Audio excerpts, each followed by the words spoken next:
सागर बूंद समाय के 5वें खंड के प्रारंभ होने के पहले पहले चौथे खंड का समापन हो रहा है।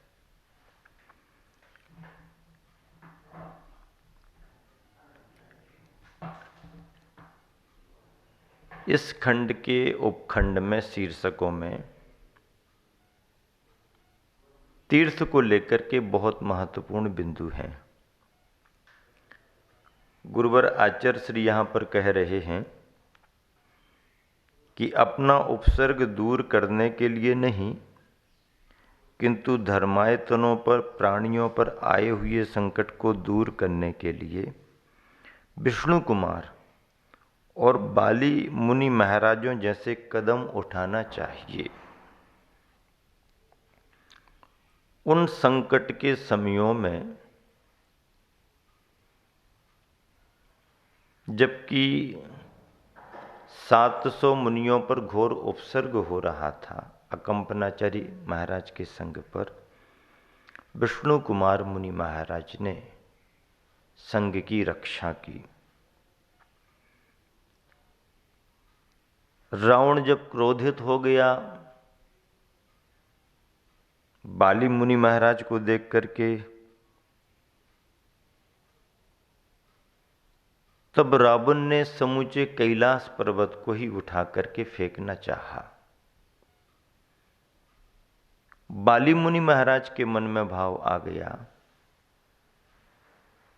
कि रावण अहंकारी भावना में है और इसके इस अकृत्य से कितना बड़ा विनाश होगा। कैलाश पर्वत, वहां स्थित जिनालय, समूचे वन प्रांत में रहने वाले प्राणी त्राही त्राही होने लगी।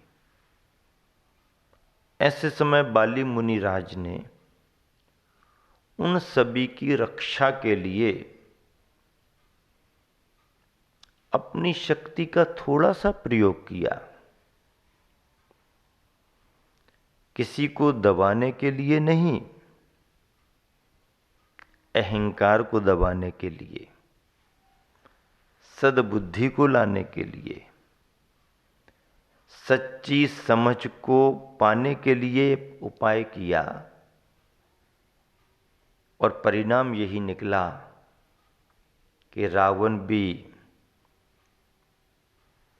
उस दबाव में आ गया। ऐसे संकट के समयों में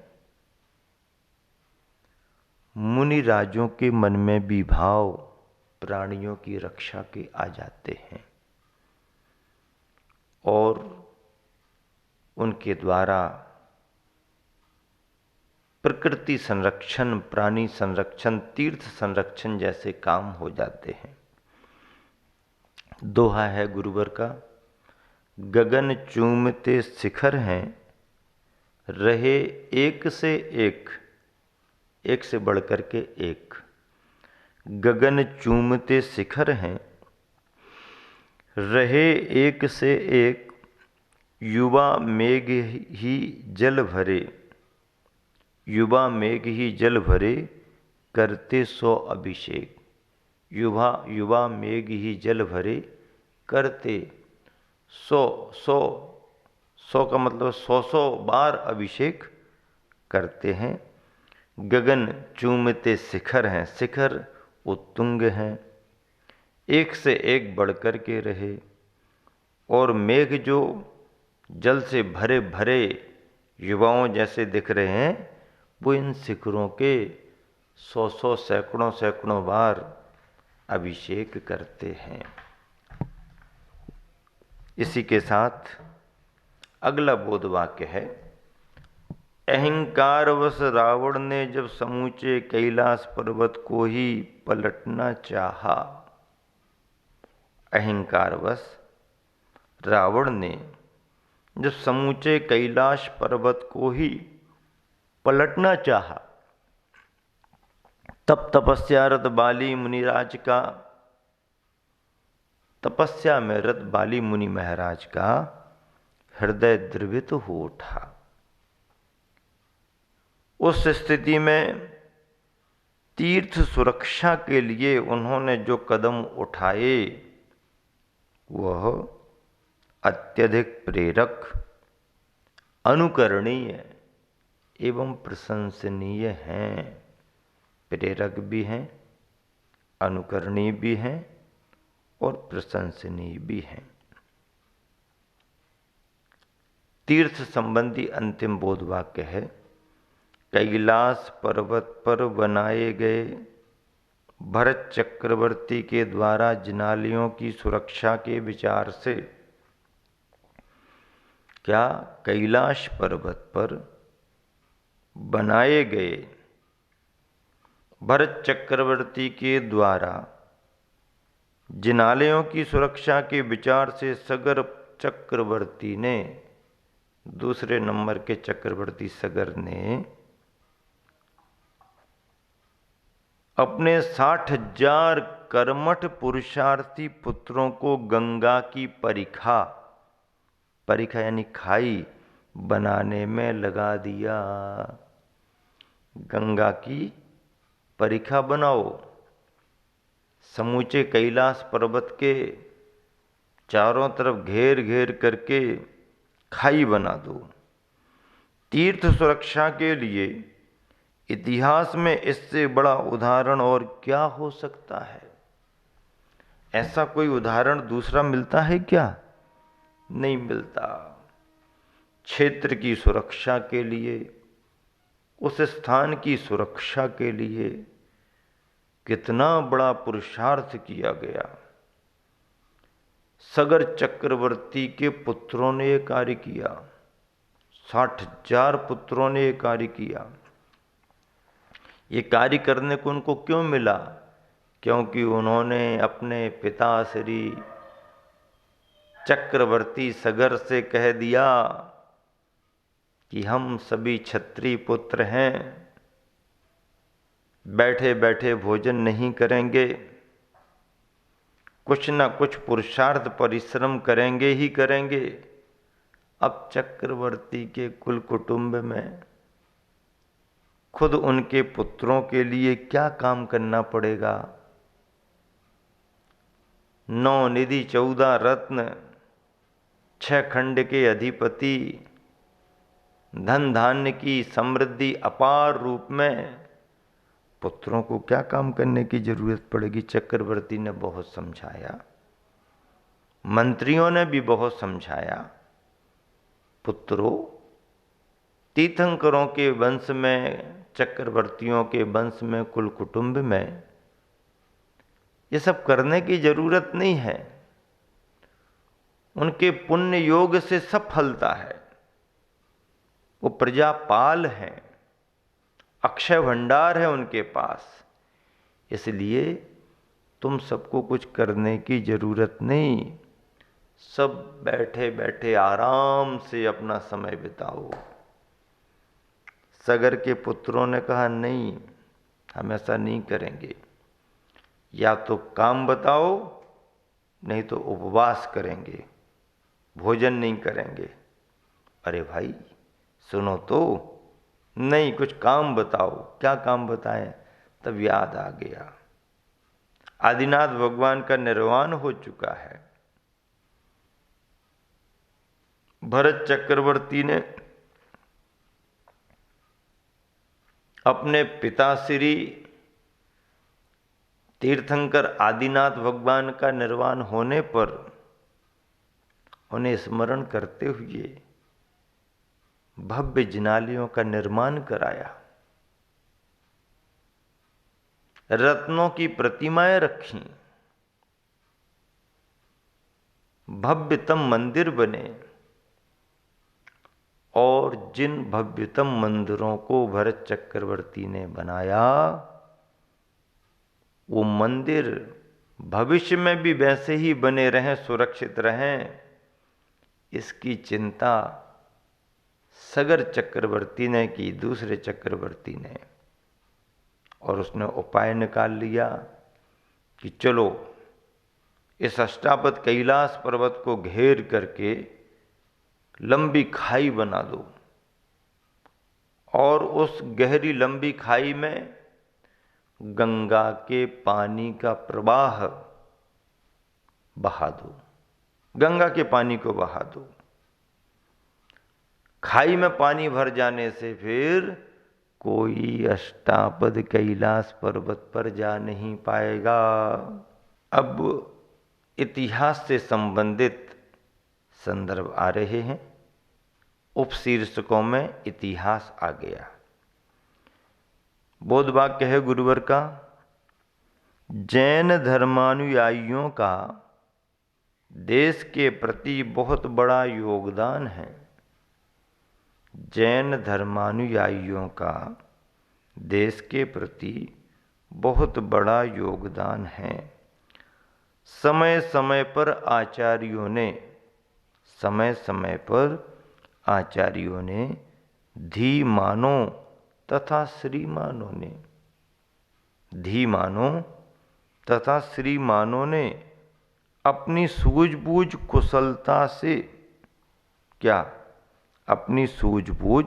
कुशलता से राजाओं तक को निर्देश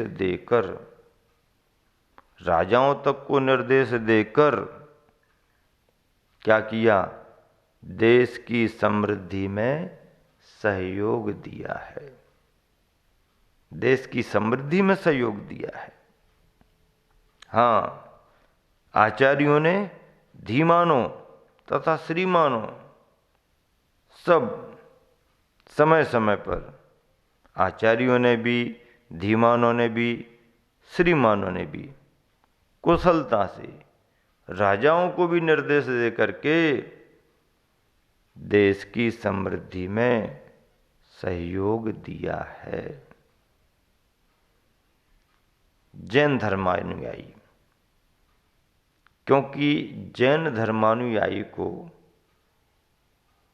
यह भी सिखलाया जाता है कि अपने आत्म धर्म के साथ साथ समाज धर्म का भी ध्यान रखना चाहिए और राष्ट्र धर्म का भी ध्यान रखना चाहिए। आत्म धर्म तो महत्वपूर्ण है ही, लेकिन समाज धर्म और राष्ट्र धर्म भी कम महत्वपूर्ण नहीं है, बल्कि उनका भी बड़ा महत्व है।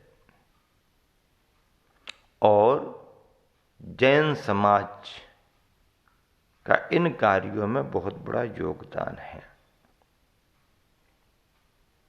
अगला बोध वाक्य है, दानवीर भामाशाह जैसे उदार हृदय जैनी श्रेष्ठी। क्या? दानवीर भामाशाह जैसे उदार हृदय जैनी श्रेष्ठी श्रावकों ने राष्ट्रीय भावना से प्रेरित होकर देश की समृद्धि में, क्या बात है, कितनी बड़ी बात है। क्या कह रहे हैं गुरुवर? दानवीर भामाशाह जैसे उदार हृदय जैनी श्रेष्ठी श्रावकों ने राष्ट्रीय भावना से प्रेरित होकर देश की रक्षा के लिए, देश की समृद्धि के लिए, रक्षा के लिए महाराणा प्रताप के सामने अपना सारा खजाना खोल कर रख दिया था। सारा खजाना खोल कर रख दिया था और कृतज्ञता भरे शब्दों में कहा था कि यह संपत्ति हमारी नहीं, राष्ट्र की ही है। यह संपत्ति हमारी नहीं, राष्ट्र की ही है। आप इसे स्वीकार करें और देश की रक्षा करें। आप इसे, अर्थात इस संपत्ति को स्वीकार करें और देश की रक्षा करें। बहुत बड़ी बात है। दानवीर भामा शाह जैसे श्रावक सृष्टि ने अपने महाराजा के सामने, महाराणा प्रताप के सामने, जिस समय महाराणा प्रताप अपने राज्य को खो चुके थे, सत्ता से बाहर हो चुके थे, सिंहासन छूट गया था, तख्त ताज का अभाव, उन्होंने अपनी नगरी को छोड़ दिया, जंगलों में जाकर के छिप करके रहने लगे, खाने पीने का भी इंतजाम नहीं बचा। और महाराणा प्रताप के बारे में तो ये भी पढ़ा कि जंगल में रहते समय कितनी कठिनाइयां झेली। महलों में रहने वाला राजा, सुख सुविधाओं में रहने वाला राजा, जंगलों में छिपा हुआ है। खाने पीने के इंतजाम छिन गए और फिर स्थिति ये बन गई कि खाने के लिए घास की रोटी तैयार करना पड़ी। सुनो, विचार करो, क्या कहा जा रहा? एक राजा घास की रोटियां खाने को जंगल में मजबूर हो जाए। कर्म और किस्मत की बात है, भाग्य की बात है। मजबूरी में रहे, राज्य छिन गया, लेकिन अहिंसा की भावना नहीं छिनी। भारतीय संस्कृति का संस्कार नहीं छिना। कुछ नहीं है खाने को, कोई बात नहीं, घास की रोटियां बनाओ, उसी का भोजन किया जाएगा। और कहानी में लिखा कि जब घास की रोटियां बन करके तैयार हुई तो उसे भी बिलाव उठा करके ले गया। किसी जीव की हिंसा नहीं की। इस कष्ट को भी, इस परेशानी को भी उन्होंने सहन किया, पर जीव हिंसा का भाव नहीं आया। और ऐसे दर दर भटकने वाले उस सम्राट राजा को दानवीर भामा शाह ने जो सहयोग दिया, सेना इकट्ठी की गई, पुनः चढ़ाई की गई, मुगलों के छक्के छुड़ाए गए, मेवाड़ स्वतंत्र हो गया, महाराणा प्रताप पुनः राजा बन गए। इसी शुभ भावना से विराम देता हूँ। महावीर।